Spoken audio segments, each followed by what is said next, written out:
guys ready to have some fun? I know it's been really exciting talking about audits and controls and control objectives, and interviews, and configurations. We're going to take a step back today. David and I are, and we'll introduce ourselves in a second, but we really want to focus on how do you make this whole thing happen from a communication, from a program management standpoint, and understand the life cycle. I don't think we've had a lot of conversations about that. And we want to talk about that today and kind of preparing for an audit and a few other things. So let's see if we can get this going. All right. Let's see. There we go. David, you want to introduce yourself? Excellent. Well, my name is David Bedard. I'm with KTL Solutions. I am their lead manager as far as security compliance, also the lead CCA as well as the CCP. Been assisting the DIB for several years now with regards to preparation, especially for 800-171, to meet DFAR 7012, blah, blah, blah, blah, blah. You've heard this all day long. But now that the final rule is established and will be valid as far as December 16th, getting them prepared to actually go through a C3PAO assessment.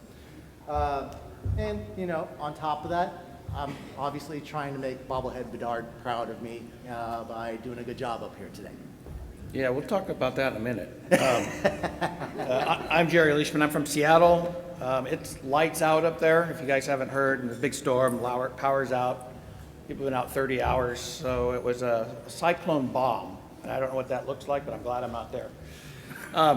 So I've been in this space for quite a while. I was on the original Cyber AV standards group, which was when CMMC 1.0 came out. We took the model and we tried to put together the implementation plans. And as a result of that, I ended up getting a presidential volunteer award. So that's my claim to fame, and I'm also been involved.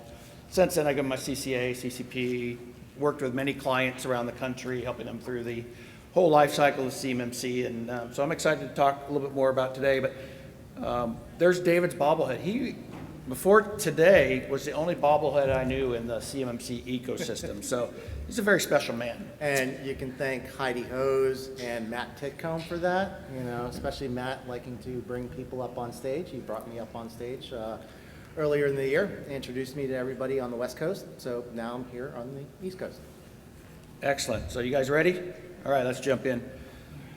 Quick agenda, and I kind of already talked about this, is, how do you think about communicating across your enterprise? Because we know it's not just an IT issue, it's an enterprise issue, and it affects almost everybody, depending on the breadth and depth of where your controlled and classified information is within your organization, your systems, your people, process, and technologies.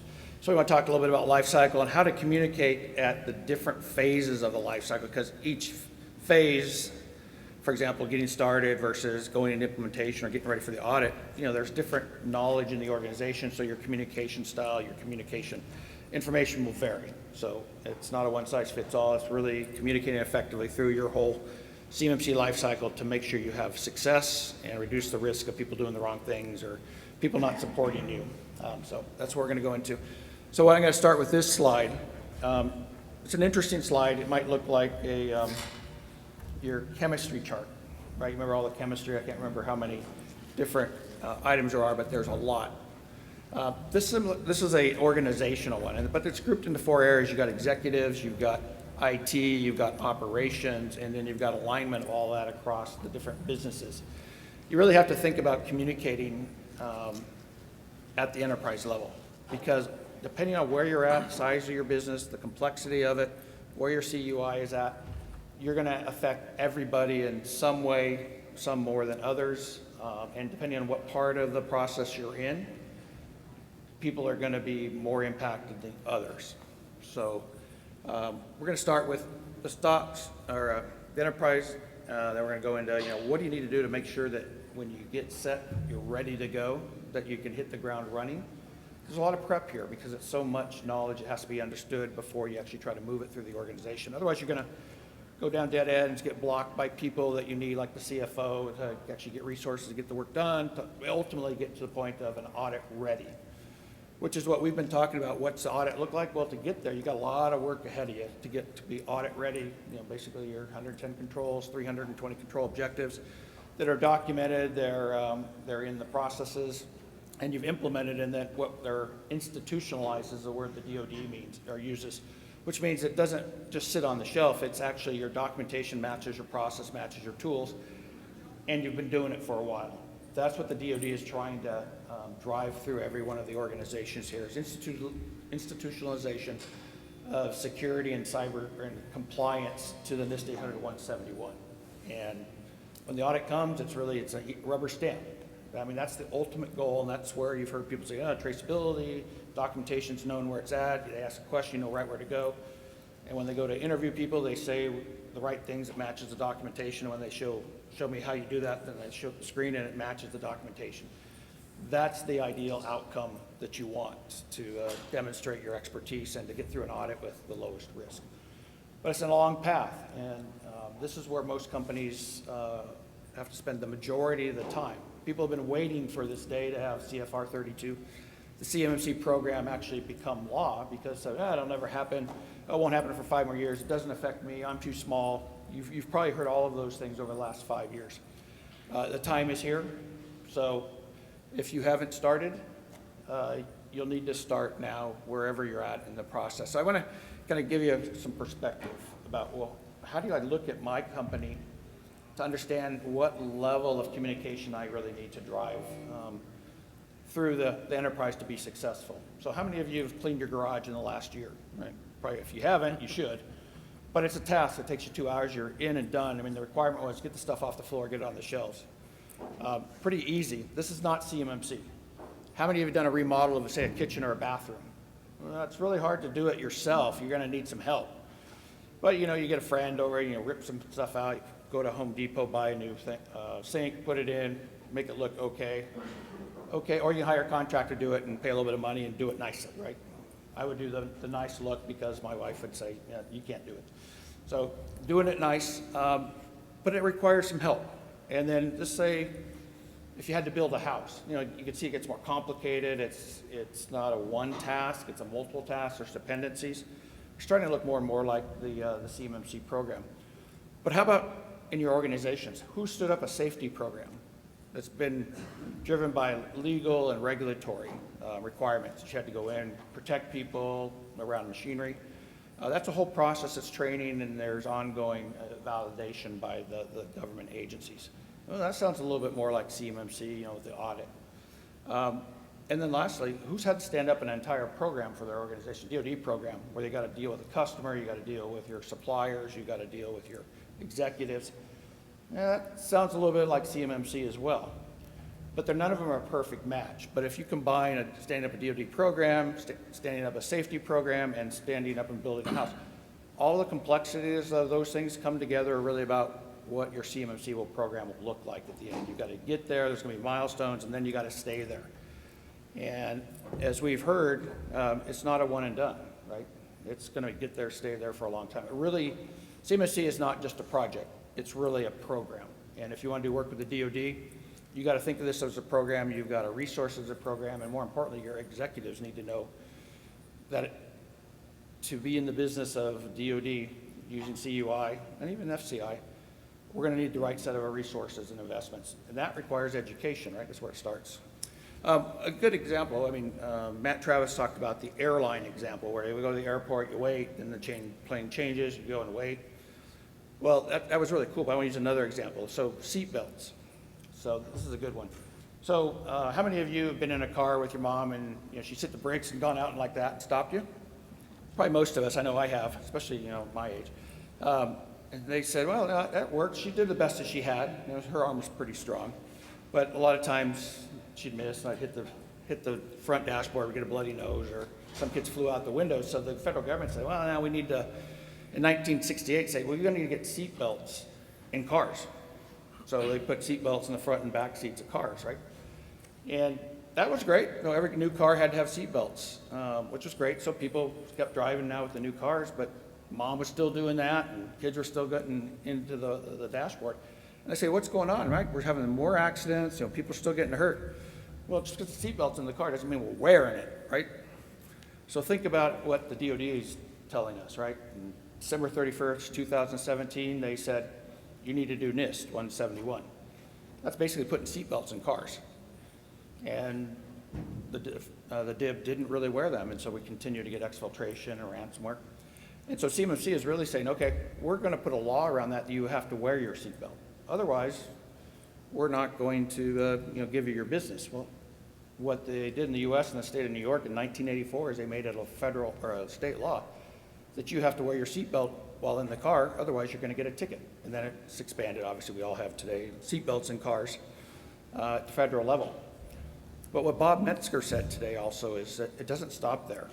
So we're now seatbelts, we're strapped in, but how many cars that you drive just have seatbelts? So you have 3-point holders or 3-point seatbelts.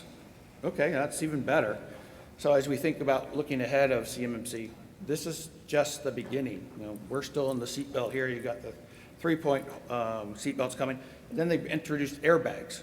And then they've introduced cars that the whole thing has to be protected. So if you think about a car and your CUI is in your car, that's the journey, and that's what the DoD is thinking about. We're going to continue to increase the regulations around safety of the data to protect the warfighters, just like they did in cars with seatbelts, to protect the individuals in the car from accidents and other sorts of risks. So that kind of puts it into perspective that as you think about this, okay, this is going to be, God, I got to do this now because I can't get a DoD contract. I got to tighten the seatbelt. I got to get the education to my leadership. But there's more coming. But let's just get the seatbelt on and everybody trained up, change management, teach them how to use it, that sort of thing. That's where we're at now. That's what you as a program manager have to help educate your organizations. Now, if you look at the organization, I mentioned that everybody's affected. So depending on where you're at in your organization, the complexity, there will be impacts to your CEO. He needs to know that you're getting the certification so he can tell his customers that, yeah, we're going to be CMC certified or his prime. We're ready to go. You're going to have to talk to the CFO and say, hey, God, I need 15 people to go write documentation or to implement a Microsoft product, or I got to create a GRC solution to manage all this information to be effective as an organization. Well, that costs money, it costs time. CFO is going to know the ROI, so you're going to have to communicate to him how that works. The operations folks, right? If you're going to be telling them, yeah, we got to implement all these new requirements and controls, he's going to want to know, well, what sort of change management am I going to have to do to my processes? How much training? All of those things add up, and you can go down the whole list of almost every C-level and VP in your organization, and they will be impacted at some level. And why that's important is because of that diagram on the right. You're in the middle, and there are so many people that touch the CUI in your organizations. Basically, it goes from sales processes into engineering, into QA, and into shipping. So that whole stream, think of that oil through the defense business, now has to be protected across people, process, and technologies. So there's a lot of systems involved there. So it's very invasive, it's very deep. If I was to compare it, say, PCI or SOX, I would say this is 10 times as impactful because it goes from sales to shipping and touches every organization instead of just finance or your customer credit card spaces. So don't mean to scare you there, but from a program level, you really need to understand the scope and the breadth and the depth. So you can do 4 things. 1, you need to be a teacher, a coach, a teacher first, because you have to educate the leadership. You have to be able to convince them that, yeah, we need to invest here. We need to be a referee. If the COO says I need 15 people and the CFO says I can only give you 5, who's going to win that battle, right? You have to be the referee and say, no, we need 10, otherwise you're not going to get that $50 million contract that's tied to this level 2 certification that the primes asked us for.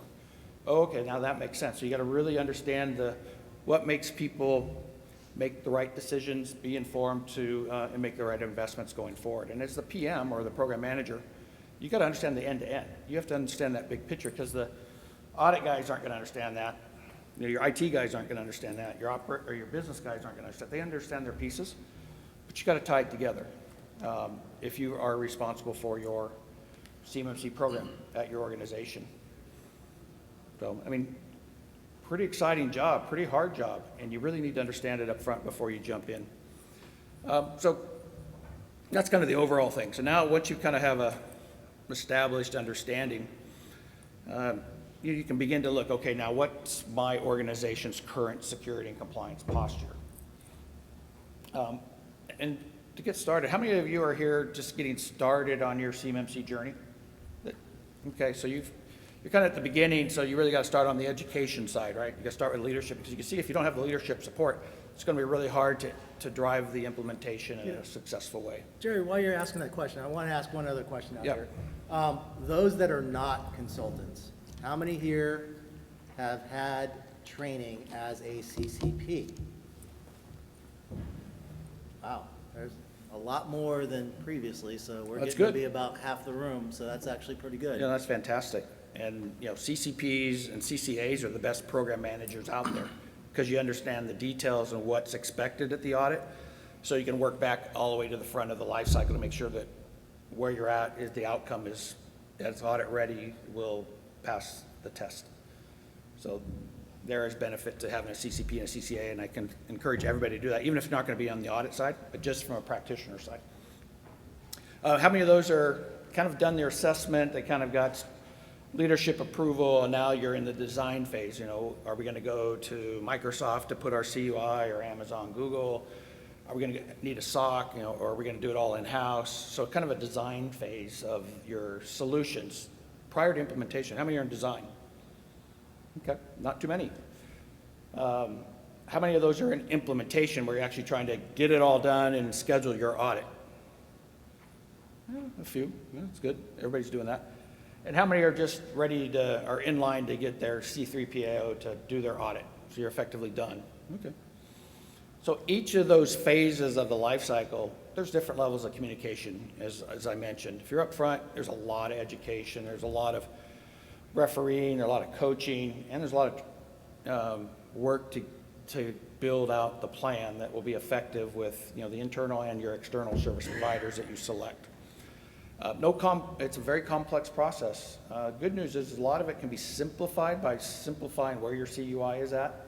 Instead of having it all across your organization, if you brought it down and just put it in one area, you can do the people, process, and technology over that one area and really reduce your scope and the amount of time and effort to secure that, versus trying to do that across the enterprise.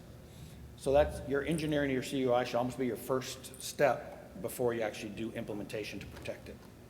That would be my biggest recommendation, to reduce your costs, accelerate it, and to reduce your risk. So the other thing is, besides leadership education, skills is an important one.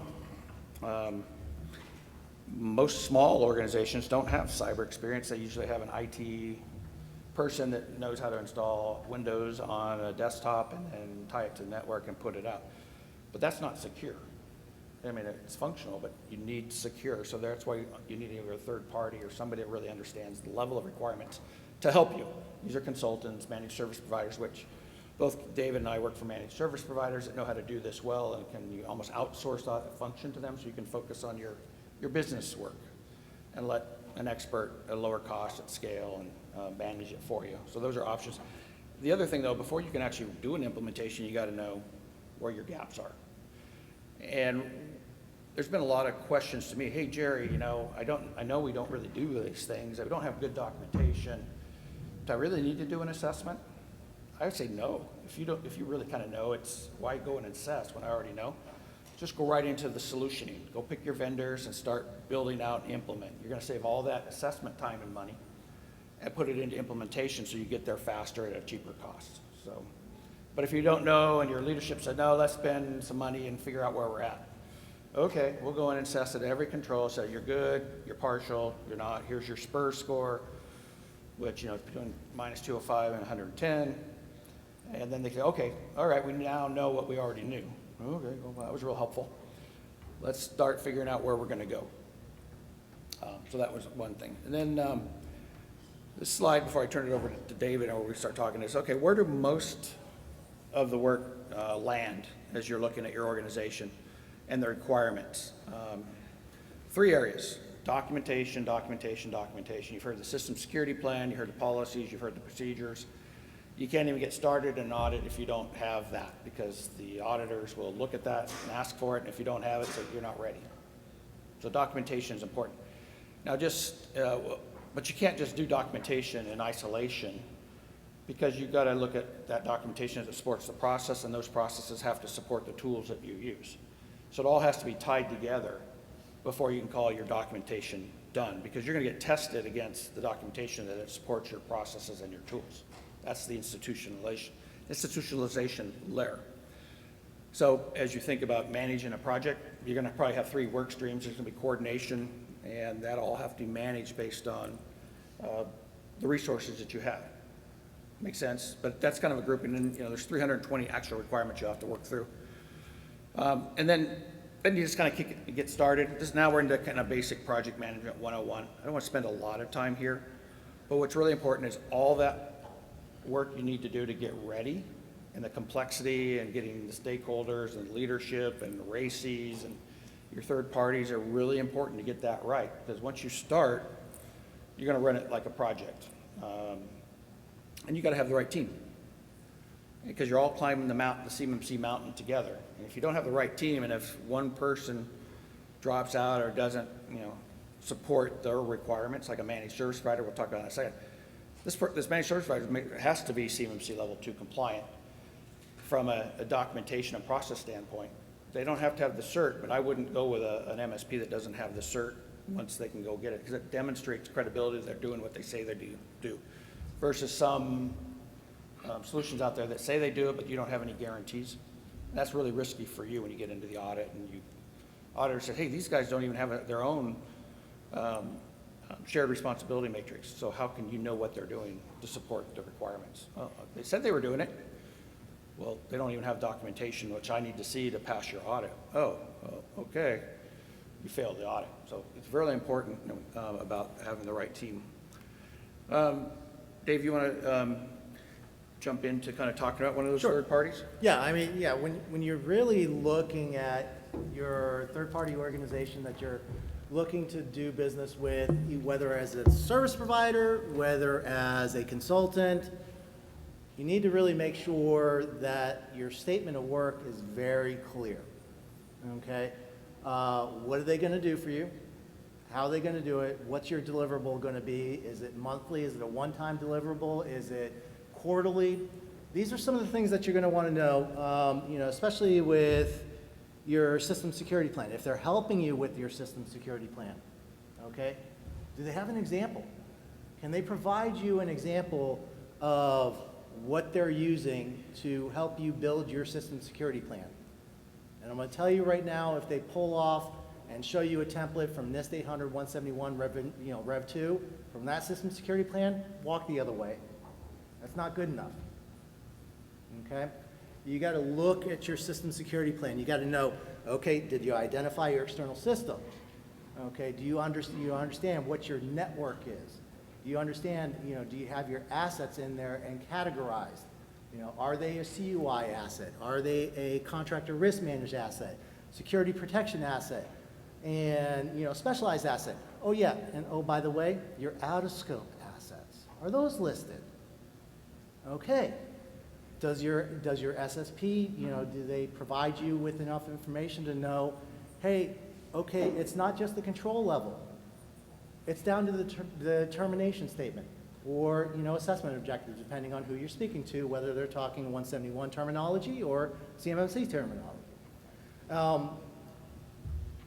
Are they providing you with policies and procedures? Okay. Don't just look at policies and procedures as I got 14 domains, those are 14 policies. There's more than that, okay? You might want to look at your policy, but then you have things like your acceptable use policy, okay?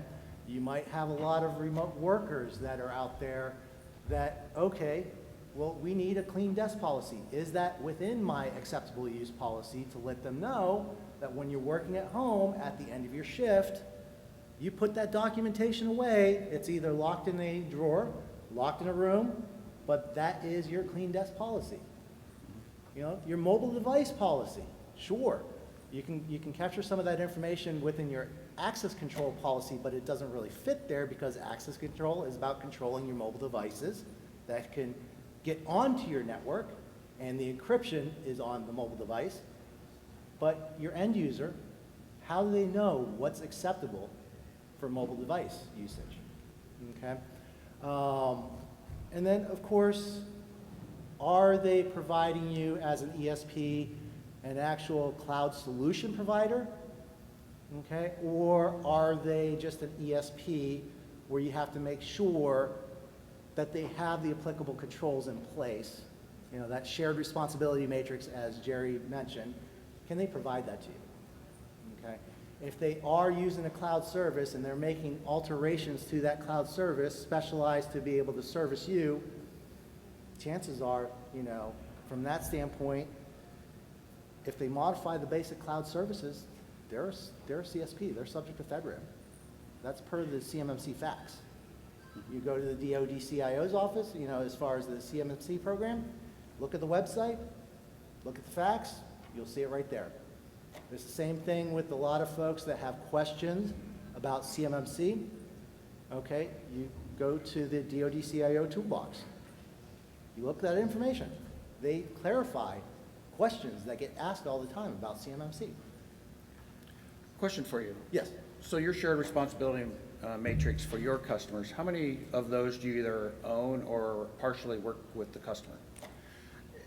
It depends on the service that they are getting from us. If they're getting the full compliance, meaning that we're doing the maintenance, that we're doing the monitoring, that we're doing the patching, that we're doing the compliance documentation, that we're doing everything, okay, we're able to cover probably about 75% of the overall compliance requirements, but they have to be willing to play in the same game with us. They can't sit there like a dead fish and not participate. This is their environment. Right. I expect them to be on these calls, to help me draft the policies, to help me validate that if an inactive user is really an inactive user, I'm disabling that inactive user after 90 days per the policy. But if they don't tell me after I ask them, don't, you know, here's a person that is inactive for 90 days, I'm disabling this. Oh no, that person is out on maternity leave or whatever. So I can't actually document an exception to the policy without their feedback. That shared responsibility model is really important in terms of you as a program manager understanding what your external service provider, a CSP like a Microsoft, an MSP like KTL or Neosystem, will actually own as part of the whole scope. And that's really important as you align your own resources, right? If you're expecting your MSP to do something and they're not, suddenly you get to audit time and there's a gap because nobody's been working on it because it's a poor communication. And this is really important from a PM standpoint. You got to really understand and select the right external service provider, whatever it is, and understand the shared responsibility model so you know exactly who's doing what and make sure that it's the quality level, it's got the right service levels. And these are the things that you would find in a contract with ESP. And you should ensure as a PM, if you're working with a third-party contract or third-party service provider, that that is very clear in there. Your service levels are very clear because really what you're doing is you're outsourcing that function to this organization, but they're still within your scope. So they're really an extension of your team. But when it comes to audit, the auditor doesn't care. They're going to look at you as an organization seeking certification. They don't care if you do it internally or through these guys. They're going to look at it on a holistic basis. And if some of your team fails, internally or externally, you fail. It's like a cookie, right? If you put a bad ingredient in the cookie, is the whole cookie bad or just that little piece? The whole cookie's bad. I wouldn't eat it. So this is kind of the thinking about selecting that right partner. Exactly. So I mean, when you are selecting your provider, I mean, it's almost like you're interviewing an employee. Are you just going to hire an employee without running them through the interview process? You're expecting them to have certain levels of experience. Show me the level of experience. You know, show me how you are actually doing the maintenance. Where are you pulling that information? Show me an example of this, you know, this documented process that you're following internally.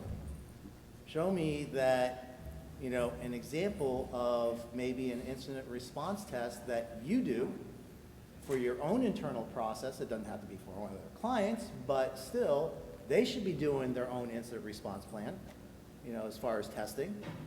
They should be doing their own maintenance. They should be doing their own inactivity, because they're going to be tied to you as part of your process. So because their administrators are touching your environment, they're in scope of your assessment. Not necessarily that they need, like Jerry said, a CMMC certification, but they need to follow your processes, your policies, your documentation, and if they're not and they can't prove it to you, at that point, when it comes to the actual assessment, there's going to be some tough questions to answer.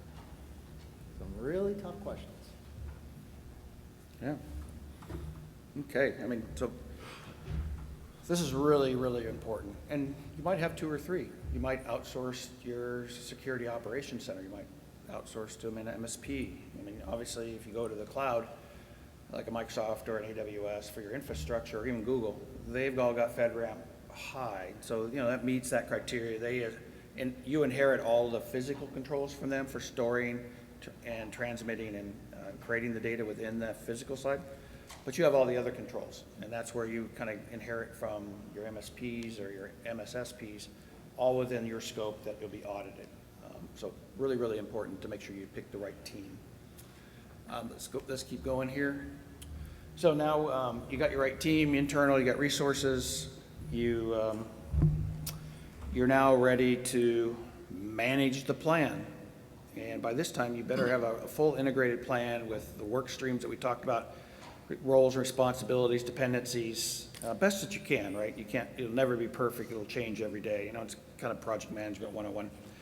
And it ties it all together. You're definitely going to have a lot of team collaboration with your partners during your projects. So what does that look like?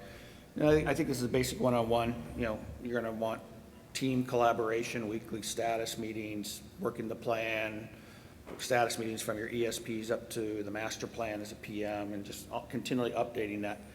And that's kind of regular project management, in my opinion. But where that gets more interesting is you need to have monthly meetings with your executives, because you're going to find blockers, you're going to find risk, and you're going to need action by your executives. And that may even include your external service providers, executive sponsors that you bring into those conversations. Because some of these blockers might be on the ESP side, and you're going to need to bring them in at the executive level to resolve that with your leadership. So a monthly status meeting, as well as in-person or video, is really, really important to keep the ball going, keep the leadership informed, address what I call the risk log. And most enterprises have risk logs. You need a risk log for your CMMC program. So it can be addressed in the status report on a weekly basis by your team, but elevated for visibility to your executive teams. Otherwise, things just won't get done. They'll be ignored. And you as a PM have to communicate. You have to be, as you know, aggressive to get things done to keep the train moving. Not an easy job for a PM, but a very impactful job. And then, in terms of getting ready for your audits, documentation. There's a list of documentation. It's the prerequisites to start in your audit. That has to be available. That's what you send over to the assessors. Not a big deal. There's templates for procedures that you can fill out. There's, you might even want to do a pre-audit with a C3PAO that you're not using for your real audit to come in and validate that you're in a good spot, that you kind of run through the process. So to validate any potential failings that you might not see, it costs you a little bit more money, but it definitely lowers your risk of failing the real audit, which is required within 30 days because you got a contract for $50 million. So again, it's risk management and putting in those right controls and steps to really reduce your risk. Training is really important, and I don't think we talk enough about change management. Because this goes across the enterprise, it's changing the way we handle controlled and classified, and institutionalizing it. So when you do have the audit, it's how we do our business. You can't just say, okay, today we have the new documentation, we implemented the system, and we're having the audit tomorrow.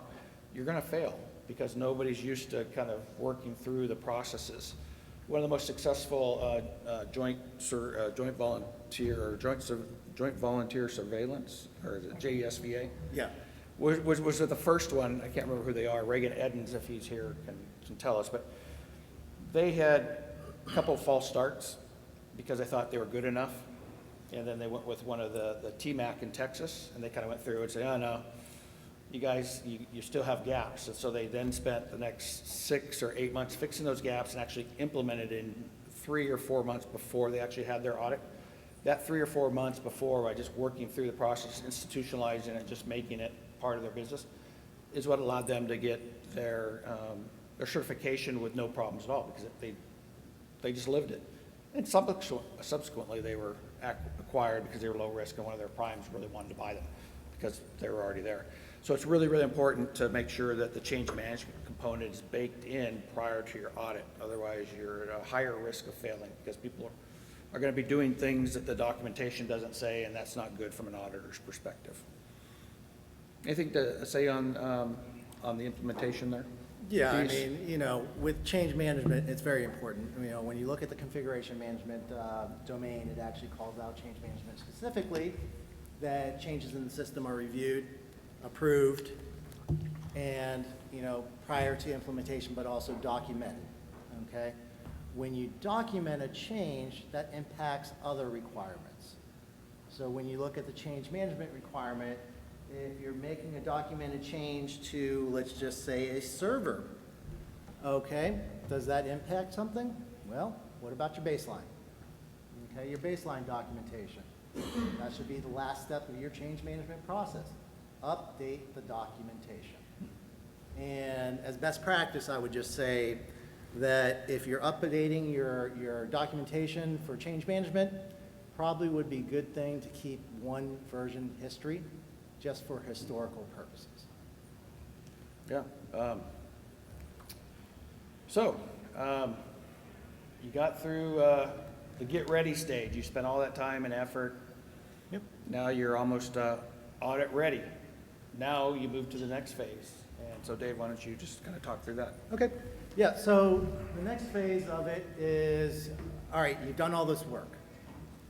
Am I ready? Or do I need to just double check and verify that I am ready to go? Okay. If you've worked with a consultant the entire time helping you prep CCP, CCA, C3PAO, you know, and they've helped you throughout the process, you might just go to, okay, well, let's just prep for the assessment. Let's gather all the information, all the evidence, you know. Make sure that I do have all my documentation in order for evidence. But if I'm not sure if I've done it myself, and you know, I might be trained as far as the CCP, CCA, or I'm following the CMMC level 2 you know, assessment guide. I think I have everything done, but I just need somebody with another set of eyes to actually look at it from an assessor's lens. Then in that case, you might want to look at a readiness assessment. You know, and they're going to go through and they're going to ask, you know, questions like, okay, 311, you know, limit system access to authorized users, processes acting on behalf of authorized users and devices. How does a user get authorized into your system? Okay, a lot of the times, most people will say, well, authorized users, they're located in my Active Directory. Partially right. Partially right. But how do they become an Active Directory user in your system? Something should have happened before they actually became an active user in your Active Directory. Meaning somebody filled in a form from HR, they said this is the user, this is their manager, and somebody in IT went through after that approval process. They started saying, okay, this is, you know, the user, this is the Active Directory, this is their, you know, their actual role and responsibility, so this is their user group, this is their security permissions. Well, you know, that authorized user was approved by HR, submitted to IT, so that's an authorized user. Now, identify users and processes acting on behalf of users and devices, that's a different scenario, okay? Authorized users, you know, as far as limit system access to authorized users versus identifying users. I can identify users in Active Directory. I can identify devices in my asset inventory. You know, words mean something. When you look at this, when you look at these requirements, as a good friend of mine, you know, Thomas Graham, words mean something. He says it all the time. So when you look at the requirement and you look at the wording, if it says identify, where do you identify it? If it says define, where do you define it? Most of the times when you see the word define, it's being defined in some type of document. So look for that document. If you have that document, okay, great. Now, whether or not you are manually doing this process and you know, you have kind of like your documented process that you're going through the assessment, and you have a spreadsheet, has several pages worth of documentation, or whether you're doing it in a GRC, okay? At that point, if you're getting assistance with this, understand the process. Don't just take their word for it. Be part of the process, okay? If they're working in a GRC and you have a solution provider that's actually using a GRC solution, can I be a user in that system so I can understand what's being done and documented in that system, okay? If I'm using a spreadsheet, can you share that spreadsheet with me so I can see what changes are being done so I can actually participate in that process and make sure that everything is documented? Don't just take somebody's word that they are doing the things that they say they're doing for you, okay? At the end of the day, it's not that MSP or that consultant's responsibility, it's the OSC's or the OSA, depending on office seeking certification or, you know, office seeking assessment, whichever acronym you want to use today. From that standpoint, it's really your responsibility to just validate that they are doing what they say they are doing. Now, practice, practice, practice. I am going to say this is one of the biggest items that many organizations, they have a consultant and they have a service provider. Build them out this shiny brand new enclave. Okay, CMMC enclave, here you go, give you keys. And you don't know where the brake pedal is, you don't know where the seat belts are, as Jerry was pointing out with the seat belts. You don't know where the other safety features are. It's like, how do you know? Okay? Recommendation, build out a traceability matrix. Know where all your evidence is. Figure out what documentation is, what, you know, as far as 311 for the control, you know, where's that documentation? What type of evidence do you need to get for it? You know, what type of evidence can you grab? Where's that stored? What is that evidence called? So if you have this all built out prior to an assessment, guess what? Hand it over to your assessor along with all your evidence. They are going to love you for that, okay? And then practice, practice, practice, practice, practice. All right, I started playing trumpet before I was 10 years old. I sucked at it. I was absolutely the worst. I did not really play that much before I hit high school. My grandfather taught me a little bit, but when I hit high school, you know, I lived in Camp Darby or Livorno, Italy. My dad was stationed in Camp Darby, Italy. So I spent 3 years there. And Mr. DeLuca was my music teacher. He didn't know I couldn't read music. I knew how to play, but I didn't read music. So I used to go home every night and write down the fingering for my trumpet, which of the 3 fingers that I need to actually press down, and what the note kind of sounded like in order to play, and then figure out all the little funny symbols next to the note and what that actually meant. But it took practice.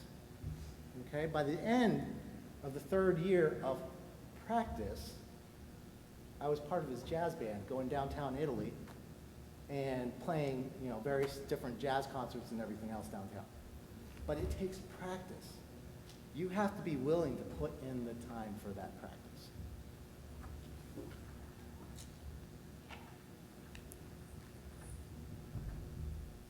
Ready? Oh, okay. And other recommendations. Please, please, please, block the time off your calendar. Do not let anybody bother you during the assessment. It is stressful enough as it is. If you do not block the time off your calendar, somebody will block it for you. And it's not going to be the assessor. It's going to be some needy person that unfortunately you can't give them your time, but because you didn't block your calendar, they consider that available. Block your calendar. Block your calendar like 3 days before.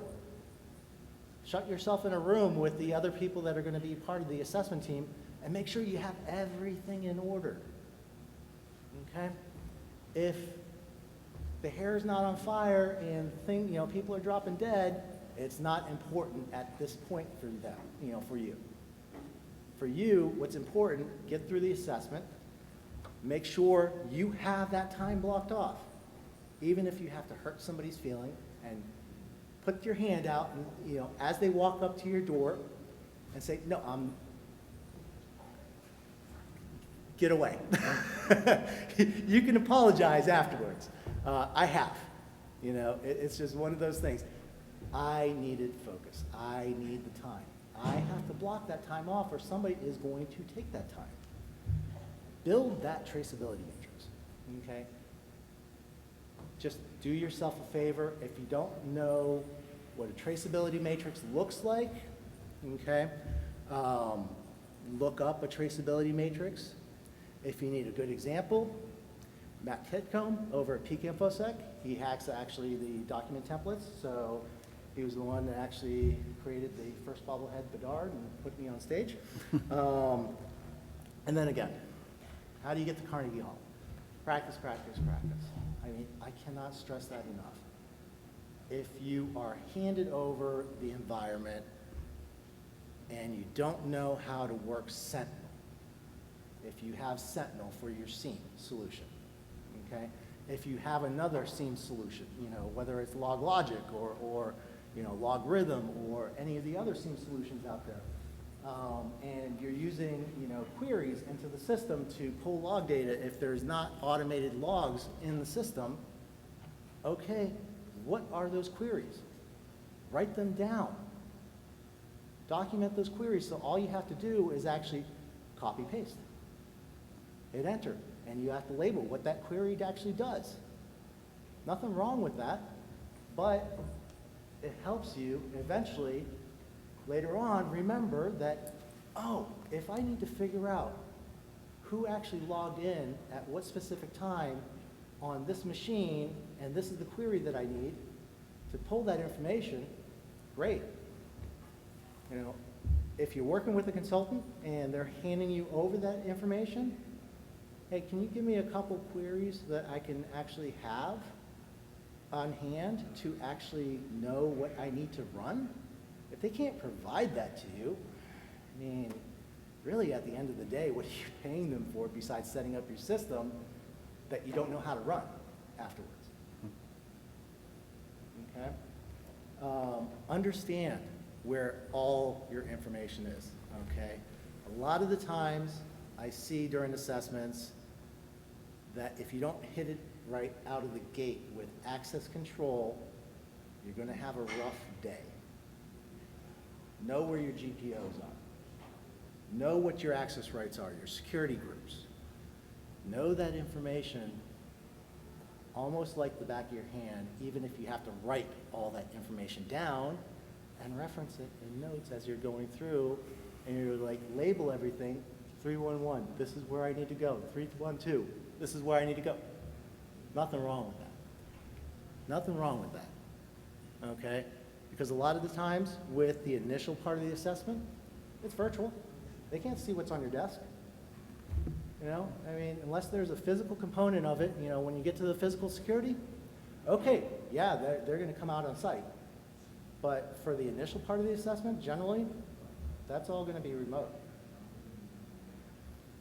Yeah, so Dave, just to add to that about the practice, practice, practice. It's not only making sure you got it all written down, the traceability, because that's really important, 'cause that's what the auditor wants. Is practice with the people that are sitting there across from them at the table, because what I've seen and what I recommend to the PMs that are trying to make sure that this goes seamlessly is that when you bring in, say, some IT folks that are going to talk about access control because they want to go a little bit deeper, the IT guy likes to talk, right?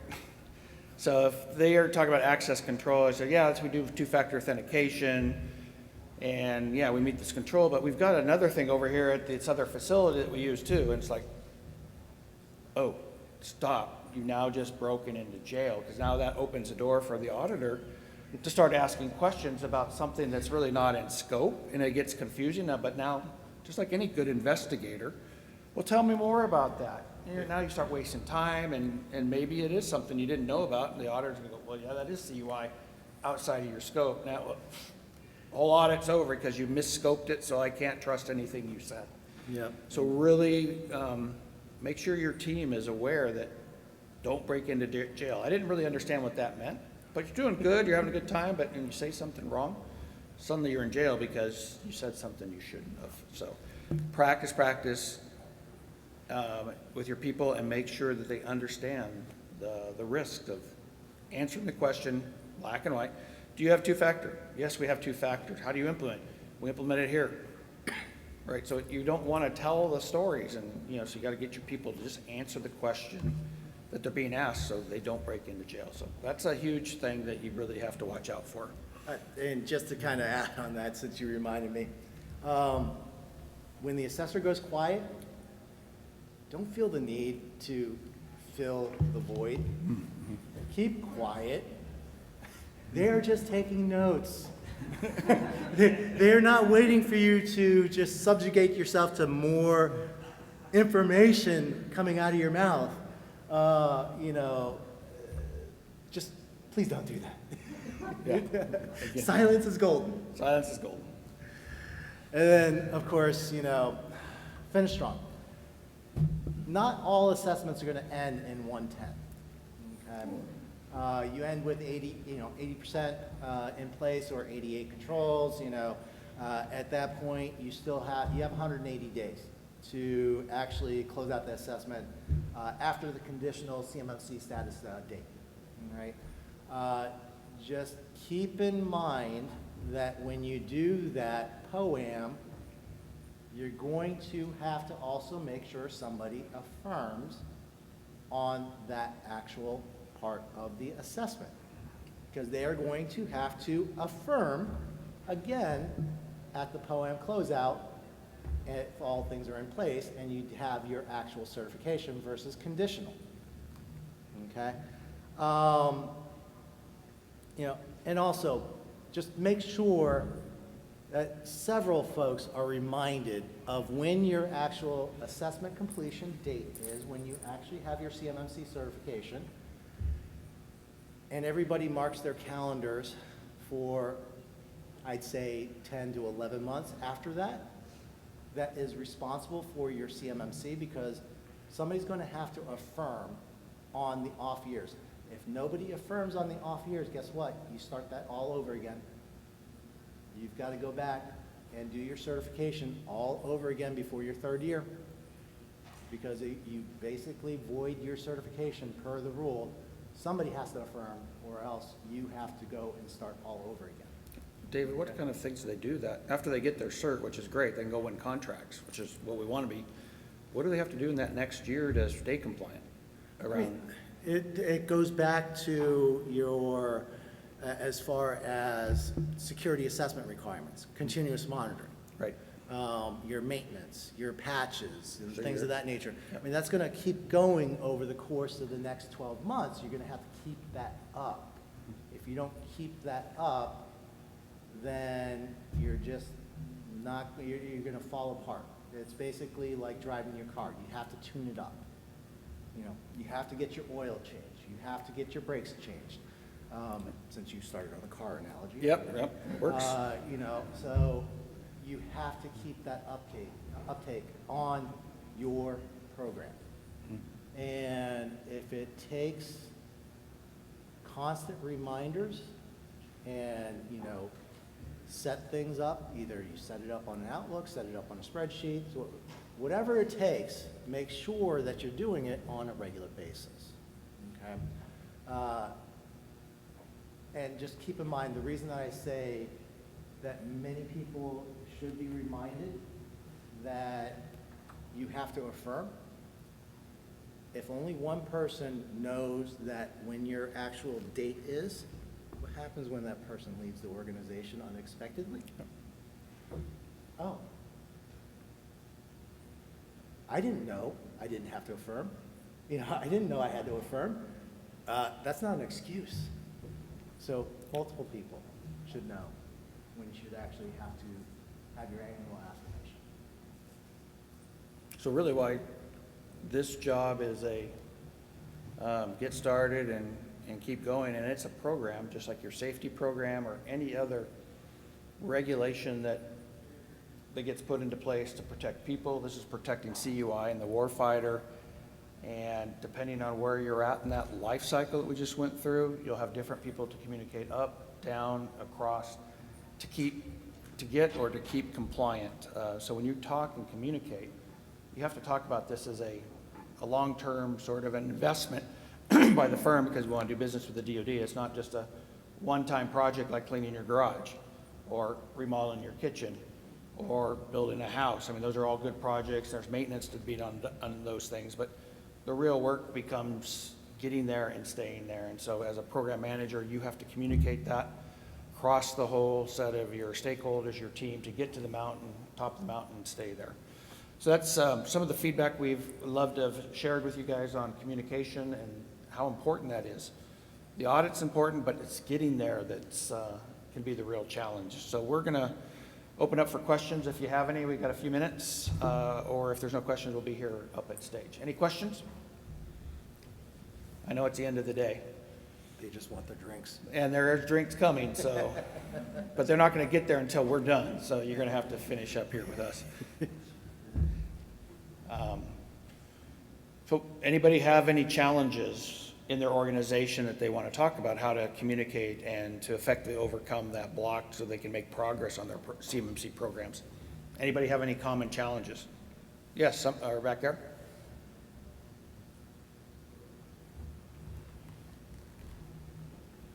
Hey, good afternoon. Good afternoon. Good afternoon. Yeah, so we're a managed services provider. You know, with a lot of DoD contractors that we talk with, these business owners are so busy inundated with like a trillion things, you know, always behind, and then this is just one more major thing that's being put in their, you know, in their backs. And so what they're all looking for is for service providers, some kind of a service or something that will just make it disappear, you know. Yep. But, you know, that's not really the reality. I don't think there's any service that can completely take care of all of CMMC for them, so that they don't have to worry about it. How would you recommend communicating that to these business owners, that there's really no escaping, you know, them having input and some kind of a stake and participation, like you said, the dead fish? Yeah, I mean, I agree. There's no silver bullet. And if somebody says, yeah, in 2 weeks, for $30,000, we can get you CMMC audit ready, just, you know, walk away from that, because it does go across the whole enterprise. It is breadth and depth, and it touches everything. And it just change management takes that time. From an MSP standpoint, there are MSPs like KTL that helps with 75, 80%. Neo Systems will, we take on some of the responsibility for like patching, but we really help also focus on the compliance program. So we actually either own or share 110 of those requirements. However, we don't own all 110. It requires the OSC, OSA to actually figure out who they want as a user to be added to access CUI. We don't know. I mean, we just manage the tools and the process, but you got to manage your people to make sure that they're doing the right things on the right contracts. So no way can you get away with that unless, you know, you outsource the entire program to a third-party contractor. But then, you know, what business are you doing, right? There's no value in your organization. So to me, you got to find the right partners and find that sweet spot where you can outsource enough and still keep critical responsibilities at a high value. So the right size, right cost solution or partner to help those organizations. So as your MSP, you can come up with 14 different offers. We can just do patching, or we can do your compliance, write your documentation for at least the technical controls. I don't know if you want to go write their process for their visitors coming into a secured facility. I mean, you could do that. You could do the compliance, the IT, and the documentation. Be a full service, and there are many MSPs that do all of those things that you could outsource, but you still have to be able to make the decisions. The OSC is still the responsible person that gets audited, not the partner. So, Yeah, I mean, ultimately the OC is responsible, but, as MSPs or MSSPs, it shouldn't just be holden on the MSP to do all the work and and the owner isn't available or just wants to phone everything in. From that standpoint, as MSP, you should find ways of involving the actual owner, whether it's quarterly, whether you have a technical account manager or, the salesperson is responsible for reaching out to that owner on a quarterly basis to say, hey, this is what we've done. Hey, your systems are up to date and passed. We can send you those reports. Whatever it is, you've got to get them engaged. You've got to get them involved. If you don't, as an MSP, you're doing them a disservice. And also at the end of the day, they see no value besides you keeping their lights on. And you fall into that cliched MSP service of, okay, you pay us X thousands of dollars every single month, and we don't hear anything unless we actually have issues. You can't do that in CMMC. You have to be proactive. yeah. So there's four things for your customer. You could do four things if you're going to want to be in the DoD business, right? You could, continue to fake it till you make it. A little risky if you're on your prime says, hey, I want you on this $50 million contract. I need you level 2, in 3 months. Well, you can't really fake that because they're going to check. So you can't really take that path anymore. That's what they did with the self-assessment. Right? You could fake it till you make it or got caught. Second one is heck, I'm just going to get out of the business. Well, most companies can't afford to take 20% of their revenue and get out. That would kind of bankrupt their company, right? That doesn't make sense. You could sell your business to another DoD company or to a broader company. I mean, for some of the older and smaller businesses, that might be their way. They don't want to go through this whole new regulatory regime because the DIB is the most unregulated industry in the world right now. I shouldn't say the world. But there are no regulations other than, if you have flow downs clause. Now everybody's regulated from the lawn mowing company that mows over at a naval base. They have to be level 1. That means they have a regulatory obligation, and they have to report a spur. So now you got liability that potentially could be a false claims act. So, I mean, that's a big change. Or you say, yeah, I want to be in the DoD. I want to invest going forward because I want those $100 million contracts, and I want to do it with the right team and be smart on solutions, right size, cost optimization. One solution size doesn't fit all. Small companies that don't have a lot of assets or infrastructure could go all in the cloud and be remote, and it may not take them much work or cost to get audit ready. Where you've got companies that have manufacturing facilities across the country doing DoD contracts, that's going to take a lot of time to change the people, process, and technologies. That could be a 6 months, 12-month, 18-month effort for $500,000. Everyone is different. It's all customer specific. But the beauty is the DoD has not been prescriptive that you have to implement Microsoft GCC High or AWS GovCloud systems. They just said you got to meet the requirements. If you're wherever you store, transmit, or create CUI, you got to have a FedRAMP moderate or equivalent. That's the requirement. So then you got to limit your people where you can store that. You can do it on premise, but then you got to do all the physical security yourself. So then it's like, okay, do we go to the cloud or not? It's all that, buy versus build sort of things you got to go through, and there's these requirements, and you have to make a decision that's best for that organization. And like David says, you really need somebody that can help you navigate, almost like an attorney helps with an M&A. Some of these consultants can help you make right choices, the right vendors, the right path so you don't go down the weeds, or select a vendor that's snake oil. So that's where in a conference like this, you've got basically credible ecosystem that you should trust more than somebody just calls you up on the phone or sends you an email. So all of this, that business has to make the choice on those four. I'm in, I'm out, I'm going to sell, I'm going to fake it till I get caught, and that's not a choice I would take. So. Okay, thank you very much. Appreciate All right. your time. Thank you, everybody. Enjoy the rest of the conference.